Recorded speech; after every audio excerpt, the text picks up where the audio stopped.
Ayer el senador Blanco decía que Javier Milei no habla con los gobernadores y a modo de linkeo, de conexión con lo que decía el senador, le contamos nuevamente que Javier Milei se encuentra afuera y que ya viajó más al exterior que por el interior del país visitando las provincias. Está en Estados Unidos y en Stanford, habló de una conferencia y vamos a elegir los principales fragmentos de lo sucedido el día de ayer. Uno que causó muchísima polémica y tuvo la necesidad de salir a tratar de aclararlo o tratar de que no caiga tan mal lo que había dicho el presidente Javier Milei, que habló de la gente que se puede morir de hambre y que si se muere de hambre va a hacer antes algo para resolverlo, pero no tiene que ser el Estado, sino cada uno de los ciudadanos. Escuchémoslo.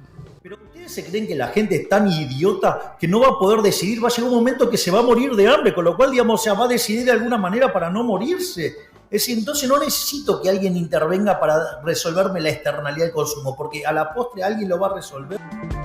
Bien, ahí lo escuchábamos decir que no necesita intervenir para que la gente no se muera de hambre, que cada uno por su cuenta tiene que hacer algo. No sé qué sería hacer algo, porque una cosa es estar padeciendo el hambre, otra cosa es, bueno, o linkeado a eso diría, puede llegar a ser, no sé, salir a robar, hacer qué es lo que puede hacer uno si no consigue trabajo, si se está muriendo de hambre, si no tiene acceso a la comida, si no entregan los alimentos y si el Estado no interviene, como dice Javier Milei. De hecho, ya recordamos que el otro día cuando el colega de Canal 9 le preguntó sobre la gente que se está muriendo de hambre, que si no llega a fin de mes, él decía que si no llegara a fin de mes se estarían muriendo en la calle. Yo creo que está esa concepción filosófica del presidente Javier Milei, que ya en campaña, cuando discutía o debatía con Juan Grabois en el programa de Fontevecchia, Grabois le decía, uno entre ser explotado 18 horas y morirse de hambre, termina eligiendo ser explotado 18 horas y Milei le contestaba, bueno, no, pero también está el derecho a decidir morirse de hambre. Uno puede decir entre ser explotado o morirse de hambre y ahí Fontevecchia le repreguntaba, pero vos, Javier, estás diciendo que estás a favor de poder elegir morirte de hambre. Bueno, yo creo que ya viene de ahí la tirantez que hay entre Milei y Fontevecchia, más allá también de las investigaciones que se han hecho en relación al propio presidente cuando estaba en campaña y ya asumido. Vamos a otro segmento de lo que sucedía el día de ayer en esta exposición de Milei, que habla contra el socialismo real. Que se transmite cada vez es peor y en el límite, en el socialismo real y sin propiedad privada, no hay sistema de precios y por ende el sistema se derrumba. Por eso, en todos los lugares donde se aplicó el socialismo fue un fracaso en lo económico, en lo social, en lo cultural. Y además, como exacerba la violencia de los políticos, han terminado asesinando a 150 millones de seres humanos. La otra cuestión que también... Vamos a escuchar ahora un fragmento en el que ve a alguien con una remera de Boca, se detiene el discurso y esto pasa. Mayor división del trabajo, mayor productividad, mayor bienestar. ¿Vos tenés una camiseta de Boca ahí? Bien. Me llama un poco la atención porque Javier Milei había dicho que no era más simpatizante de Boca desde que llegó Juan Román Riquelme a el equipo Geneise. Cuando lo trajeron como jugador dijo que eso era algo populista, algo que no le caía bien, y sabemos también que apoyó a Mauricio Macri para la presidencia de Boca Juniors, que no se logró, y que Mauricio Macri medio que lo mandó a votar cuando recién era electo. ¿Te acordás? Lo abuchearon todos y Mauricio Macri no se presentó a la elección. Era casi increíble, te presentaba para presidente, iba el presidente del país a votarte y el que va a ser candidato no va a ser una cosa increíble. Pregunta de ignorante nomás. En Estados Unidos, está en Estados Unidos Milei, ¿no? Obviamente. Sí. ¿Se reunió con alguna autoridad en este viaje oficial? No. ¿Hubo una firma de un acuerdo concreto? Reunión con empresarios, todavía no se habla de ningún acuerdo. Pero para eso está la oficina de negocios de cada embajada. Digo, ¿por qué lo hacen trajinar tanto, pobre hombre? No sé. Bueno, vamos a ver qué pasaba ayer en el Senado, que se logró un dictamen, por lo menos dice que hay un preacuerdo. Guillermo Franco se estuvo hasta últimas horas de la tarde, ya tardecita, en el Congreso, se reunió con Victoria Villarruel, con los presidentes de los bloques, se logró el dictamen con algunas personas que cambiaron de opinión, que no iban a acompañar y terminaron acompañando. acompañando, por ejemplo, algunas como Guadalupe Tagliaferri del PRO, que iba a decir que no a ese dictamen, terminó diciendo que sí. Le prometieron que no iban a seguir insistiendo en diputados con el texto original que llegó con modificaciones al Senado. Entonces algunas cuestiones ahí se estaban viendo. Hay uno que se llama Flama también, que decían, bueno, este nos va a apoyar. No, se fue a ver a la Boca a la cancha. Y estaba prendido fuego. No estaba Flama el día de los aumentos. No estaba Flama, estaba Flama. Escuchemos a Martín Lustó presentar su propio dictamen. No veo en la ley, que las preocupaciones con respecto a lo que puede pasar a mediano y largo plazo con esta ley, a la resolución de los problemas de Argentina, haya sido abordada de verdad. Y es por eso que yo voy a presentar un dictamen propio, ¿sí? Con la responsabilidad de que, como no está, y son 225 artículos, voy a presentar un dictamen como si fuera una ley nueva, una ley distinta, pero voy a hacer esa tarea. Muchas gracias. Bueno, veremos en qué pasa, en qué queda lo del dictamen propio como una ley nueva de Martín Lustó, que lo presentará, me imagino, que la semana que viene. Al haber dictamen, se va a sesionar y se está hablando de que va a ser el 12 la sesión. Vamos a ver cómo transcurre todo esto. Si es así, como se dice, que están las firmas, yo creo que se puede decir que es un logro de Guillermo Francos en la rosca esta. Lo que sí, se va a seguir negociando de cara al 12 y no está todo cerrado. Me imagino que van a seguir habiendo modificaciones, pero el Ejecutivo intenta ya apresurar la movida para tener una ley. Se van 6 meses ya de gobierno y todavía no se ha aprobado ninguna ley desde el gobierno de Javier Milei. ¿Qué dijo Guadalupe Tagliaferri? Habló de los cambios de la ley ómnibus. Era quien no iba a apoyar el dictamen y lo terminó haciendo desde el PRO. Había sido muy crítica y ahora dijo lo siguiente el día de ayer. Y evidentemente nos encontramos en este borrador de dictamen que anda circulando que hay cosas que se podía mejorar. Con lo cual yo personalmente eso lo celebro. Celebro, por ejemplo, que hayan ampliado supuestamente la cantidad de organismos que no se pueden disolver. De organismos que son centrales en la Argentina, que obviamente pueden ser mejorados, sí, seguramente, eficientizados, mejorados, pero no por eso hay que desarmarlos. Tenemos desde el INTI hasta el Banco de Datos Genéticos, tenemos el Instituto Nacional de Prevención Sísmica, el Servicio Meteorológico Nacional. Esto me parece que está bueno, me parece que es interesante que hayan escuchado que no solamente es no disolverlos, porque si vos al CONICET no lo puedes disolver, pero lo vaciás de contenido, si no queda claro que no lo puedes financiar, en conocimiento científico, en la ciencia, en la investigación, todo lo que uno deja de investigar se muere, porque el conocimiento científico es fundamentalmente acumulativo.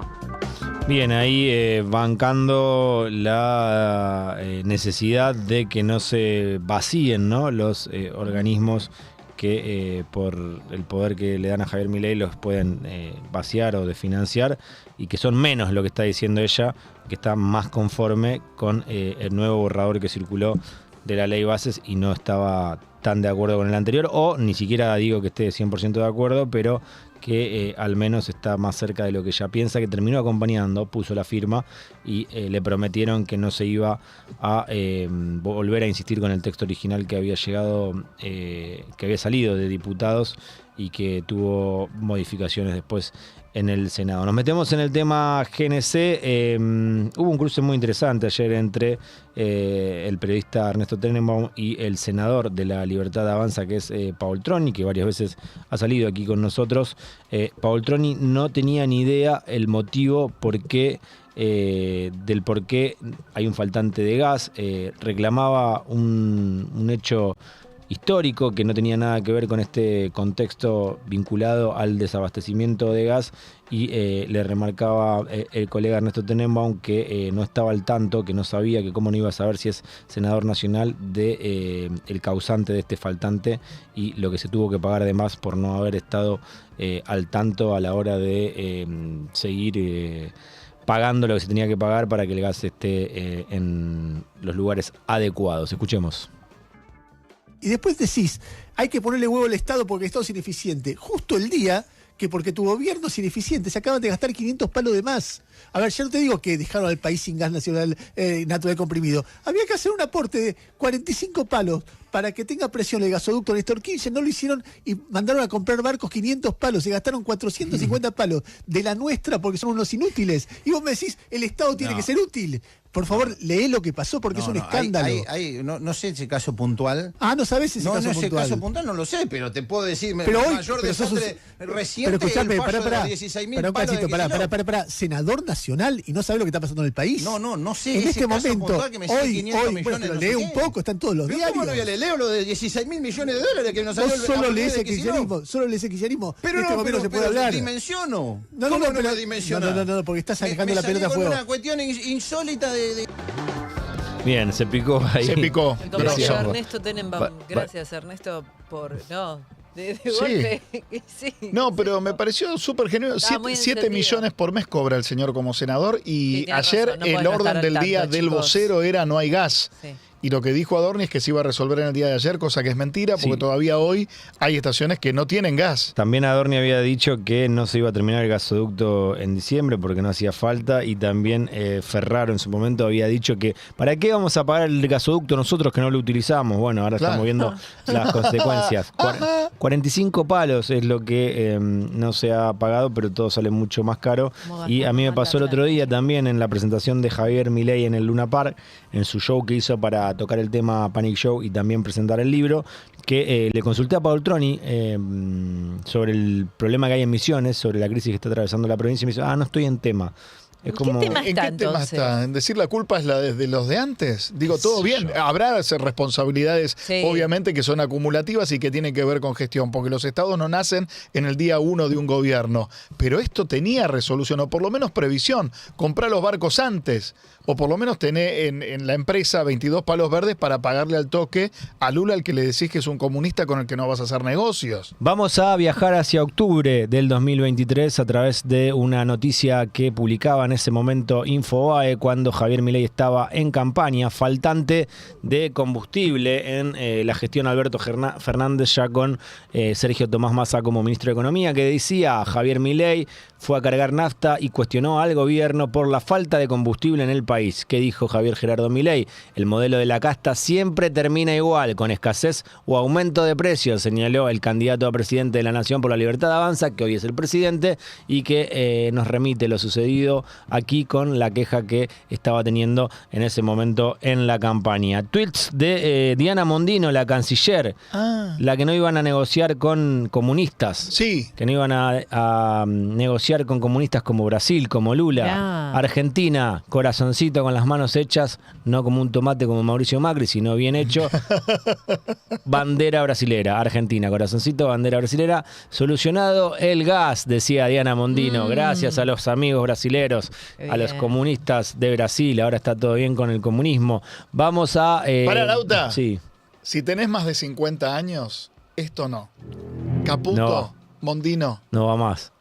No va más, se vendió. Escuchemos al secretario de Energías. En realidad lo van a escuchar a través de mi voz porque es una lectura de la red social X, también diciendo lo siguiente, que dice Chirilo, secretario de Energía: para llevarle tranquilidad a todos los argentinos, se liberan totalmente los cortes de industria y estaciones GNC firmes a partir de las 0 horas. Informamos esta mañana que la situación se iba a normalizar a lo largo del día y a partir del jueves no habrá faltantes. Bueno, veremos. Ayer decía Guillermo Moreno que por ahí con un solo barco no alcanza, si está negociado también la descarga de más gas, además de este barco que se anunció el día de ayer. Y escuchaba yo recién a un especialista en la materia de la distribución de gas, igual nosotros vamos a tratar de contactarnos con alguno también, que aún quedan como el 7% de las estaciones de servicio sin gas, que es un número bajo comparado con la totalidad, pero sigue habiendo faltante. Y una cosita muy chiquita antes de cerrar, una información muy importante vinculada a la interna del PRO. Ayer estuvimos contándote qué sucedía en el PRO con lo que pasaba entre Bullrich y Ritondo, que fue lo que visibilizamos el día de ayer. Patricia Bullrich dijo que Ritondo y otros diputados le hicieron un golpe de estado al partido en la provincia de Buenos Aires. Ritondo le salió a contestar: Patricia Bullrich, sos politóloga, vos deberías saber que es un golpe de Estado. ¿Qué es lo que pasó? 24 de 33 directivos del Consejo Provincial renunciaron. ¿Por qué? Porque Reich es ahora la presidenta del PRO, que era la vicepresidenta cuando Jorge Macri, presidente del PRO en ese momento, pasa al ministerio de Horacio Rodríguez Larreta. Reich queda como la principal referente del PRO en la provincia de Buenos Aires, queda como la presidenta. Ahí dicen se debería haber hecho una elección, no se hizo, se va a hacer ahora. ¿Qué es lo que está pasando? Tanto Reich como Valenzuela, que son compañeros, son parejas, son pareja sin la S, están más cerca de Patricia Bullrich, y en la provincia de Buenos Aires Patricia Bullrich está más cerca de La Libertad Avanza y armó un bloque. Bueno, eso es lo que nos cuentan. Por otro lado, que se sabe que el presidente del PRO, Mauricio Macri, va a hacer un acto de relanzamiento del partido en junio. Dicen que después de que se apruebe la ley de bases y el paquete fiscal, si esto sucede, me imagino que todo está encaminado para que sí, pero bueno, la intención es hacer un acto en junio, y este acto va a ser el relanzamiento del PRO, y dicen que a partir de ahí va a comenzar a marcar las diferencias con el gobierno de Javier Milei y acompañar lo que crea que haya que acompañar. ¿Cuáles serían las diferencias? Esto que pasó con el gas, por ejemplo, sería marcado como un error. ¿Qué es lo que también se puede llegar a marcar? Me dicen lo de la obra pública. Se tiene que seguir haciendo la obra pública. Y otra cosa, por ejemplo, cuando hay alguien como Francisco Sánchez que dice que los hijos de un matrimonio separado, divorciado, van a tener problemas en el desarrollo, esas barbaridades también se van a salir a marcar. Hasta ahora Mauricio Macri no venía marcando diferencias con Javier Milei. A partir de junio, en el relanzamiento, lo va a comenzar a hacer. ¿Será algo genuino o será algo vinculado a la deducción de que el gobierno de Javier Milei no está funcionando como se esperaba? Bueno, lo veremos. Pero sí, es cierto que va a haber un acto, relanzamiento, y se va a comenzar a criticar. Actualicemos el servicio del tren. Sí, son las 7:36 de la mañana. Te levantás, vas a la estación como todos los días. Decís, che, me voy a tomar el tren. No dice servicio suspendido. Viene el tren, pero ves que viene despacito, despacito, despacito. Bueno, es la medida de fuerza que han tomado los trabajadores. Optaron por no dejar sin servicio a la gente, pero sí circular a 30 kilómetros por hora como máximo hoy. Así que tenés que tomarte como 2 trenes antes para llegar más o menos al horario que llegás habitualmente a tu lugar de trabajo, de estudio, a tu reunión, a lo que sea. Acordate entonces, los trenes funcionan a 30 kilómetros por hora.